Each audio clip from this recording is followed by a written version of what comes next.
All right, enough Manchester derby. How about some quick hits instead? Let's go, guys. Vasilije Adzic comes off the bench and nails the injury time three-pointer as Juventus comes from behind to beat Inter 4-3. Jules, we had some ridiculously good long-range efforts, some ridiculously bad defending, goals from both Turams, who maybe then showed a little too much brotherly love for some people's likings. True. But I want to ask you, right off the bat, do Juve look like potential champions to you? I like the character. I like the reaction. I like the drama and the fact that it turned that game around.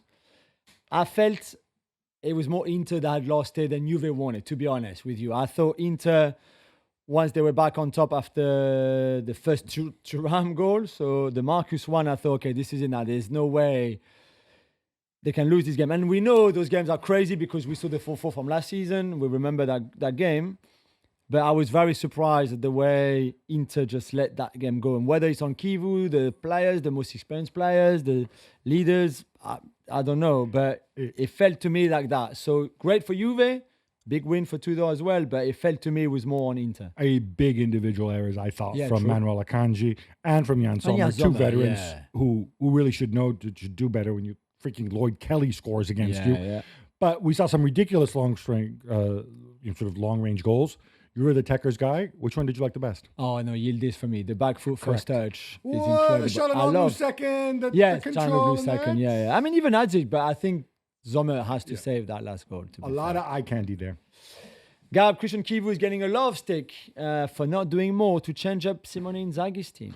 Yeah, this is so predictable. It's like when they're not as good, all of a sudden it's like, oh, why you should have freshened up the team. They brought in players. They brought in young players. They brought in Hadji. They brought in Sucic. They're not all going to start straight away. I think there's nothing wrong with Kivu coming in and saying, I'm going to keep going the way we've been doing because we've been really good. We got to the Champions League final last year. We should have won Serie A last year. They were hoping for Lukman, who would have given them something different. He didn't come.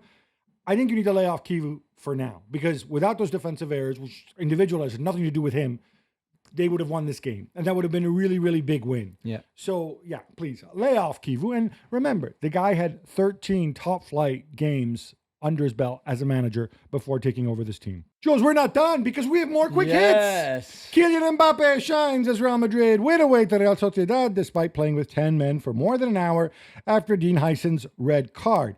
Jules, they're absolutely furious, Real Madrid. Yeah. Real Madrid TV is on the warpath again. Of course it is. They're not happy with the red card. I mean, there's the one doing the rounds, which I think comes from the club, is that last season Inigo Martinez in a similar position doesn't get sent off for Barcelona for the same foul.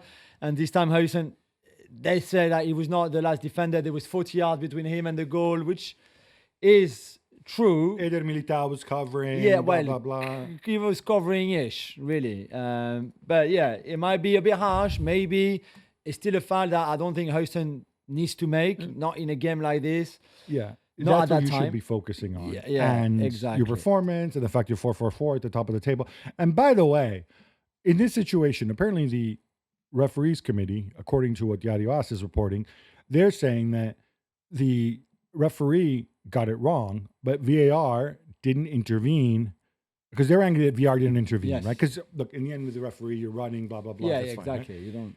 VAR didn't intervene because they didn't deem it a clear and obvious error. And to be fair, we can debate this, but there's a whole process they went through. Just enough of this. Why don't you keep winning?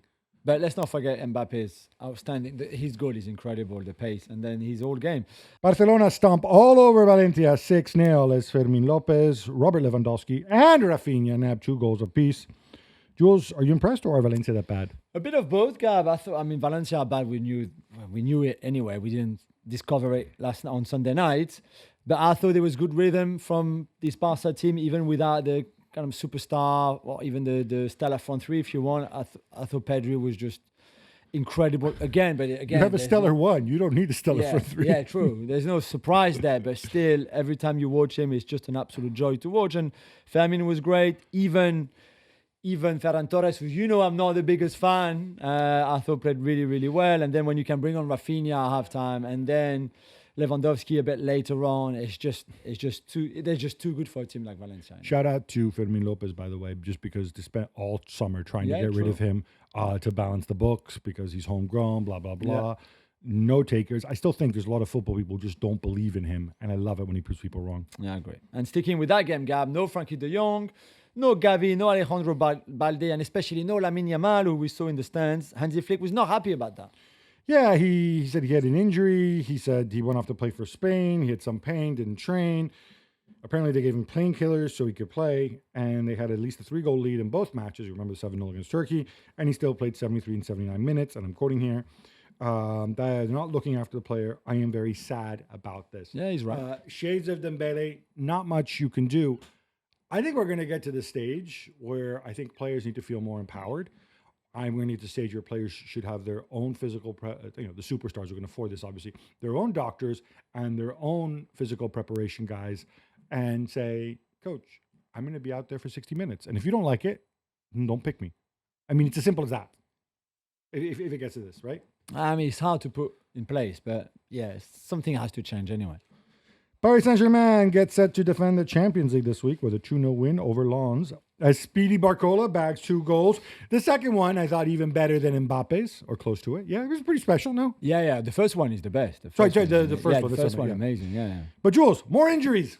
Yeah, that's the sad news of the night. Kvaratskhelia came off after half an hour. Kangin Lee also. And Lucas Beraldo, 3 more injuries on top of Doué and Dembele, obviously. It's worrying. Do you play the Club World Cup already? Maybe not. But this is PSG's 70th game. If you count, the start of last season, that's a lot of games. In just over a year, really, like a year of football. It's a lot. And I think at some point you pay for it. They were not very good in this game against Lens. Lens were decent, to be fair, and had big chances. So he's not really reassuring. Barcola did it all on his own, basically, did the job for everybody else. But yeah, it's not looking great. Speedy and Ramos will be 2 of the front 3. I think we can safely presume, assuming nobody recovers. Who's your third? Is it Seni Mayulu, or do you just chuck on another midfielder? No, it's Mbaye or Mayulu, the 2 youngsters from the academy. Mbaye really young, 17. Yeah, I think so, yeah.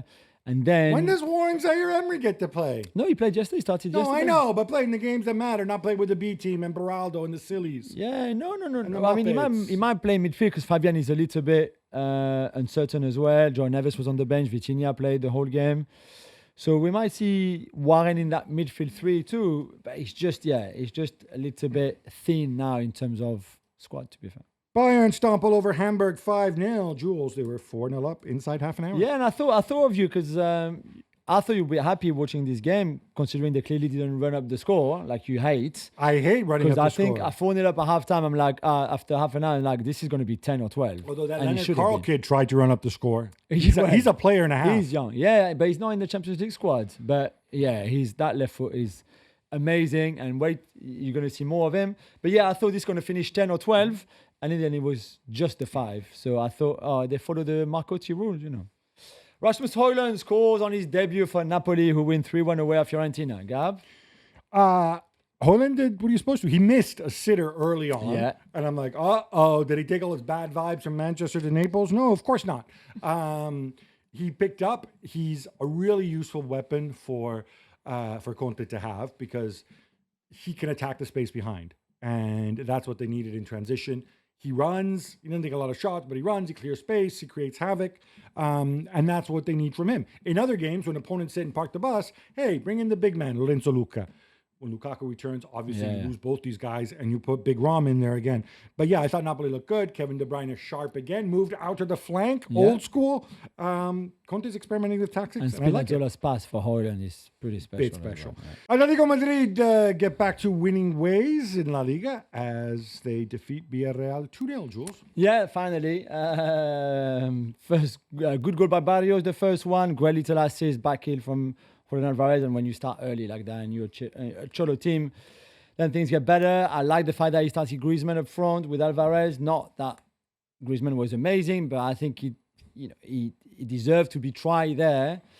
And then Alvarez came off at halftime anyway after having been involved with the national team too in the international break. So it's a good win against a good Villarreal side. Even if they were not at their best in this game, it's still good finally for Atletico to win before the Champions League is back. Villarreal spending some money, legit opponent, I think, for the top point. And by the way, fun fact, I didn't mention this last time when we mentioned Fernando Roch. I played football against him when I was in school. Okay. This is the son not the dad, because the dad is, I think, in his 80s, and I'm not that old, Jules. No, in case you're that's wondering. true. Luka Modric shines 5 days after his 40th birthday as Milan beat Bologna 1-0, and Max Allegri gets angry. Why? Oh, Max Allegri got really angry. This came at the end. I'm going to start with that, actually. Then we're going to have some Modric love. So there's a ball over the top. It's Lukumi and Nkunku, who's just come on. And you very clearly see Lukumi shoves him out of the way and also makes contact, like thigh to thigh. Yeah. It's a pretty obvious penalty. But what happens is the whistle doesn't go straight away. The ball, like Nkunku runs into the goalkeeper, the ball bubbles around, Nkunku gets up, and Remo Freuler comes in, and Nkunku essentially dives over his leg. I mean, you could say slight contact, but makes him kneel a bit.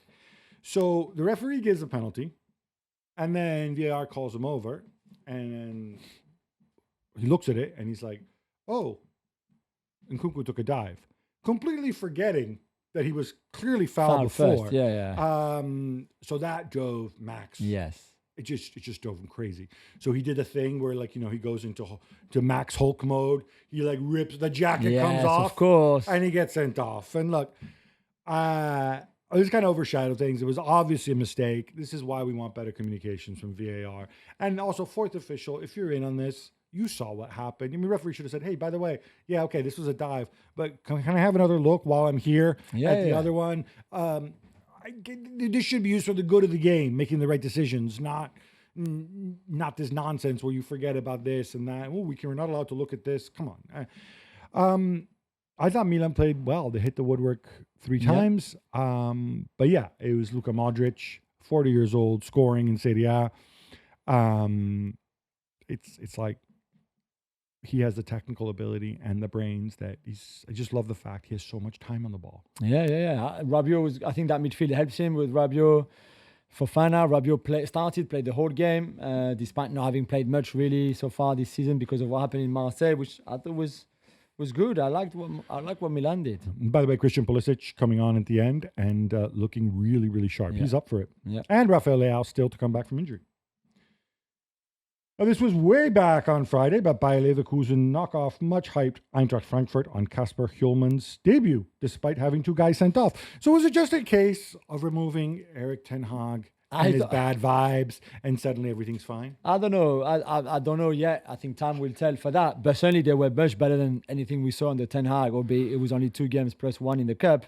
In terms of intensity, it's 2 free kicks from Grimaldo, which were wonderful free kicks, but there was more in the game. Tella played really well. He got penalty that Schick scored. I thought this was a really good game against a Frankfurt team that I think is a good team, but might struggle this season because the players that they lost, the one they replaced with, who maybe not yet at the level that they're hoping they will become at some point. And if at 11v9 you can't really make much of a difference, because that was the case, then I think it's a little bit worrying if you're top Moller. Yeah, they scored the second goal at 11v9, which shouldn't be happening. Exactly. Serhou Guirassy does it again, Gab, as Borussia Dortmund win away against Heidenheim 2-0. Yeah, look, it just came easy because Heidenheim had a guy sent off early, but Guirassy scores a goal, should have had another. He has now scored in his last 8 league games. He scored in 13 of his last 15 overall. And I want to take a moment on Guirassy, because obviously he came to prominence after Rennes sent him on loan to Stuttgart. The first year he hit double figures. That was, by the way, only the second time in his career he'd hit double figures. Yeah, he was not 26 years very old. good when he was in France. Then he has the monster season, 30 goals in 30 games, and then he goes to Borussia Dortmund and he just keeps scoring. What's interesting, after that monster season at Stuttgart, he was available to everybody. In the end, I think the deal was 17.5 million euros. I can't remember if it was a clause or something. Yeah, it was a clause, yeah. Nobody wanted a piece of him. The analytics people says, oh, well, this is an outlier. He's going to regress to the mean. That's the analytics nerds. The others, the football experts, the eye test guys, like, oh, but he's a bit rough around the edges. He's too big and bulky. He needs service, blah, blah, blah. Well, since then, since 2023, by my count, do you know how many players in Europe's Big 5 leagues have scored more goals than him? I do, but only because you put it in the notes. But you would know the 3 ahead of him. Yes, it's Harry Kane, it's Kylian Mbappe, and it's Erling Braut Haaland. And I might add that all three of them play for much better run teams that create many more chances than Borussia Dortmund or indeed Stuttgart before them. So how about some respect for Serhou Guirassy, and just an admission that sometimes people do improve exponentially in the second half of their 20s. Yeah. Lille scored twice in injury time in their come-from-behind win over Toulouse. And there was more than one Mbappe scoring this weekend, Jules. Which is lovely. And his brother Kylian sent him a message almost like straight away as he was watching the game. Ethan Mbappe scored his first ever professional goal. I mean, he's only 18 and this is just the beginning of his career. He had a lot of injuries last year for his first year at Lille after leaving PSG. And he scored this volley really, really nice on a cross by Sarawi there in the 95th or 96th minute. Lille down to 10 men with 10 minutes to go. One of the many young players who was a bit naive and a little bit with a stupid, avoidable foul. And that changed the game. But well done to Lille, who continued their great start of the season, even if Giroud didn't score. Athletic Club de Bilbao lose at home to Alaves in a derby, Gab. But there's help on his way because Aymeric Laporte is about to sign or has just signed. Finally. This has been rumbling on for a long time. Aymeric Laporte, of course, went to Saudi, kept his place in the Spanish national team, and I believe did relatively well with the Spanish national team. Yeah, I think so. And they got Inigo Martinez, which I don't understand because Inigo Martinez is older than Laporte. Yeah. But whatever. I guess he wanted to come back, and I think it's a big pickup for Athletic Bilbao, who, by the way, before this defeat, had started out very, very well, and so they need this boost. Yeah, no Nico Williams as well in that game. Anthony Martial has not retired. In fact, he has a new club. A new club and a new country. He was at Olympiacos last season. No, AK Athens. Oh, AK Athens. Yeah. Playing against Olympiacos. Yeah. And our friend, Mr. Marinakis, Absolutely. who we haven't mentioned yet in the show. Yes, just as we haven't mentioned his friend, John Texer. There we go. Name checks out of the way. He's Back to done. Martial. Yeah, Martial, who would go to play in Mexico this season. So from Greece to Mexico. To be fair, he had a decent season with Athens, scoring again and looking fit and playing quite a lot of games. He still had another year on his contract. So I was not expecting him to move, but why not? Cool. There's a few other French players who play in Mexico. André-Pierre Gignac, of course. And Alain Saint-Maximin too. Also, more importantly, international world-renowned recording star Sergio Ramos, who came out and he said, what do you say? He said, it was more likely that he was going to win a Grammy than that he win the Champions League as a coach. It was something like that. Something like that, yeah. When you know what? I agree. Very good luck to Anthony Martial. UEFA met last week to decide on a policy to allow league games to be played overseas. What was the outcome, Gab? There was no outcome. No outcome. No, in Surprise. the sense that, okay, so obviously everybody knows that Milan, because of the Olympics, they lose their home game against Como, I think it is, in February. And so they said, well, since we can't play at San Siro, let's play in Australia. And Barcelona, this has been a Tebas thing for a long time. Barcelona and Villarreal, the game at El Madrigal, we're going to play in Miami. Everybody else has given permission for this. The Spanish FA has given permission. FIFA, CONCACAF, the U.S. Soccer Federation. In their case, because they have a lawsuit against them, so they felt kind of compelled. So UEFA is saying, rather than authorize this one-off, we should come up with a rule that can kind of regulate this going forward. And they're under a lot of pressure from the European Commission, who's saying, no, this must never be allowed to happen. And I think they're doing the right thing and taking their time, saying we're going to consult with stakeholders, consult with fans. Do people actually want this? And I think also see which way the political wind is blowing, because it's very important for UEFA to keep the European Commission on side, because there's some big cases coming up, not least, incidentally, the on the back of the Lassana Diarra ruling, I'm blanking on it, is Ribeiro, who's just invoked it, and I successfully moved. So all these things, I think, are coming together. Look, it's good that they talk about it, and they come up with something reasonable, and it's better to have a set of rules than to decide this on an ad hoc basis as and when. Yeah. Samuel Umtiti is a world champion and a two-time Liga winner, and it's sad to see him retire at age 31. Yeah, it's just injuries, Gab. Injuries last season that really hindered his season with Lille. The year before that with Lecce, he played more games, to be fair, but still it was not great. And I think the World Cup winners, you said, obviously in 2018, incredible World Cup that he had there with Rafael Varane, then with Barcelona, even if his time at Barcelona was a bit, up and down, let's put it that way. It's just a case of he played at times when he shouldn't have been playing because he was injured, played through injections to make sure the club was happy, the coach was happy, they wanted him to play, so he played when that was clearly to the detriment of his own health. And I think this is the lesson here. And there might not be many umtitis in that sense. And I'm not saying that this is just because at some point he was forced to play or felt forced to play, but that surely didn't help.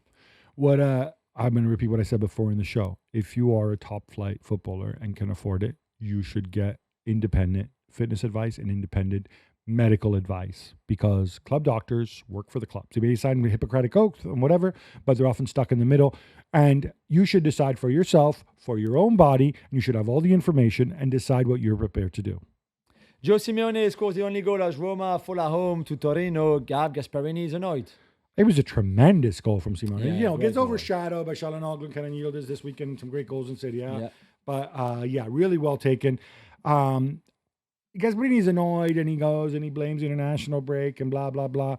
But, and of course now Dybala's injured too. But you know what? I thought Roma played well. And in terms of their performance, he shouldn't be annoyed. He should say, let's build on this. Strasbourg beat Le Havre on Sunday, but Jules, the local ultras, aren't happy with the fact that captain Emmanuel Emega is on his way to Chelsea. It was confirmed just last week. What do they do? I mean, on his way for next season, but they've announced it now. I don't know why they've announced it now. He took photos with a Chelsea shirt, and that really annoyed the ultras who had a banner at the game on Sunday, which said Emega, pawn of Bluco, so who owns both two clubs, after changing shirt, give back your captain's armband. Emega is the Strasbourg captain. He's Strasbourg's best player. He's a great talent. He will be great for Chelsea in the Premier League if he plays with the Lap and Joao Pedro and Copama, etc. But anyway, that's one for another time what they do with him.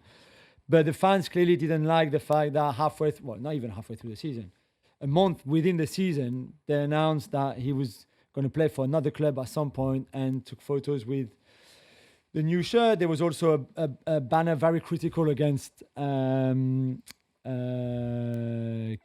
Mark Keller, the club's president and CEO, if you want, who they want out. And Liam Rosinha, the Strasbourg head coach, was really unhappy about the banner and the criticism from the ultras of Emega and the club, saying they were devastated, super disappointed, that it's unacceptable, all of that. This is not new. I mean, the ultras hate Bluco, hate the multi-club ownership thing with Chelsea. So I think we expected that reaction. But yeah, it was bad. And Emega is injured, so he was not playing. But he came onto the pitch after the game, after the win. And again, there was quite a lot of boos coming from the ultra. Look, I have a lot of time for Liam Rosinha. I think he's obviously shown he's a good coach. From when I've heard him speak, he seems like a bright guy. I knew his dad. I like his dad a lot. All that said, you can't tell fans what's unacceptable. And it's also incredibly stupid to say that seeing a banner against one of last season's best players is unacceptable. It's not.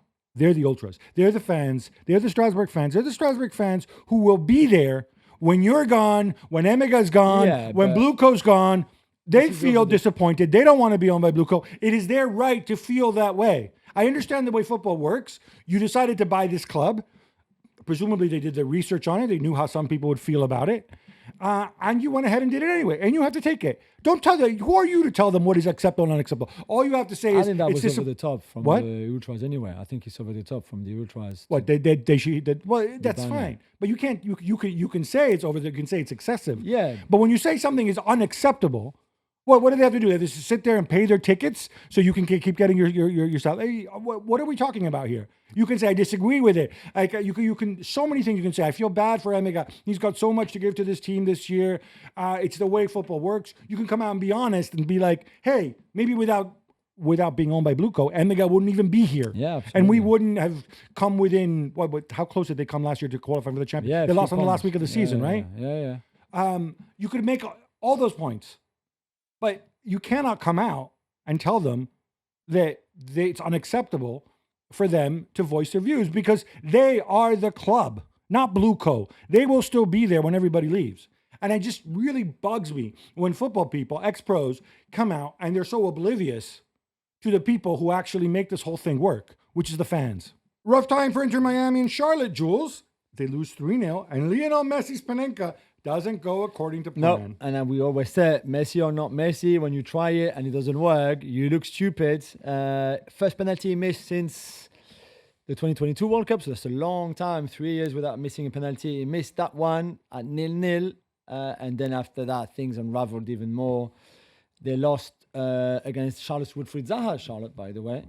Very, very convincingly. I think there was just no debate on that. I'm still not sure really how good this Inter Miami team is